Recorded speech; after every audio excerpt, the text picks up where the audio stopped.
James Garner once said about Steve McQueen, "McQueen was crazy, but we got along pretty good. He looked at me like an older brother." For years, that's all fans heard. But long after Garner's passing, the full story of what really happened behind the scenes of The Great Escape began to surface, revealing rivalry, insecurity, and quiet tension between two Hollywood legends. Before we get to that clash, you need to understand who James Garner really was, and why he never backed down from anyone. The untold hardships of James Garner. James Garner wasn't born into Hollywood glamour.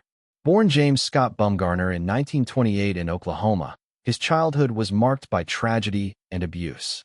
His mother died when he was just 5 years old. His father struggled financially and emotionally.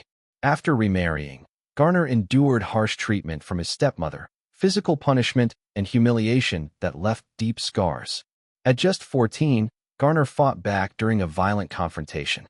Soon after, his father left the family altogether. Garner learned early how to survive. He worked odd jobs, tried the Merchant Marines, even modeled briefly. Then came the Korean War.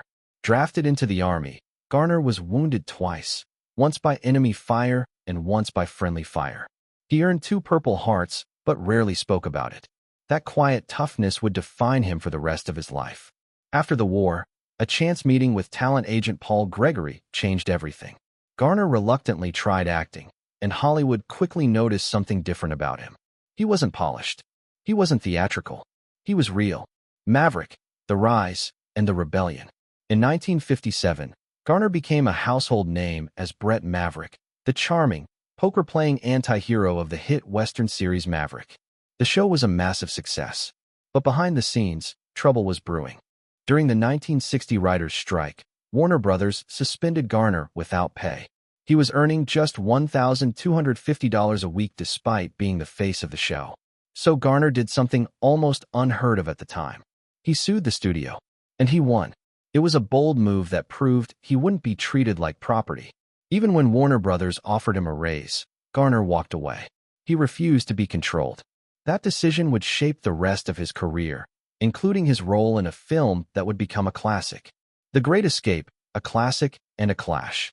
In 1963, Garner starred in The Great Escape, alongside Steve McQueen, Charles Bronson, and Richard Attenborough. The film told the true story of Allied prisoners planning a massive breakout from a German POW camp. Garner played the scrounger, a smooth operator who could get anything. McQueen played the cooler king, the rebellious loner. On screen, their chemistry worked. Off-screen, not so much. Steve McQueen was rising fast in Hollywood and wanted to dominate the film. He pushed for more screen time, more attention, more hero moments. Garner later revealed that McQueen was frustrated. He felt his character wasn't heroic enough. Director John Sturges eventually added the now iconic motorcycle chase scene to elevate McQueen's role. Garner didn't fight it, but he didn't forget it either. In his 2011 memoir, The Garner Files, he described McQueen as a pain in the ass. He said McQueen was insecure, more concerned with image than performance. According to Garner, McQueen wasn't a great actor, he was a great movie star. There's a difference. Garner believed McQueen relied on persona and mystique, while he himself focused on craft and authenticity. Still, Garner admitted McQueen wasn't malicious, just deeply insecure. At one point, director Sturges even considered shifting the film's focus toward Garner because of McQueen's behavior. Garner refused. He didn't want chaos. He wanted professionalism. The tension remained quiet, but real. Other Hollywood frictions. McQueen wasn't the only star Garner clashed with. He described Charles Bronson as bitter and confrontational. During a poker game at Garner's home, Bronson allegedly refused to pay a struggling extra who had won money fairly. Garner stepped in. The argument nearly turned physical. Garner also criticized studio boss Jack Warner as one of the rudest men he'd ever met.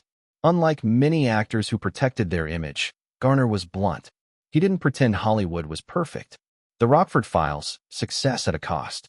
In 1974, Garner reinvented himself again as Jim Rockford in The Rockford Files. This role made him an Emmy winner and cemented his legacy. Rockford wasn't a superhero. He lived in a trailer. He got beat up. He lost cases. He felt human. Garner insisted on doing many of his own stunts, especially the car chases involving his gold Pontiac Firebird. But that realism came at a price.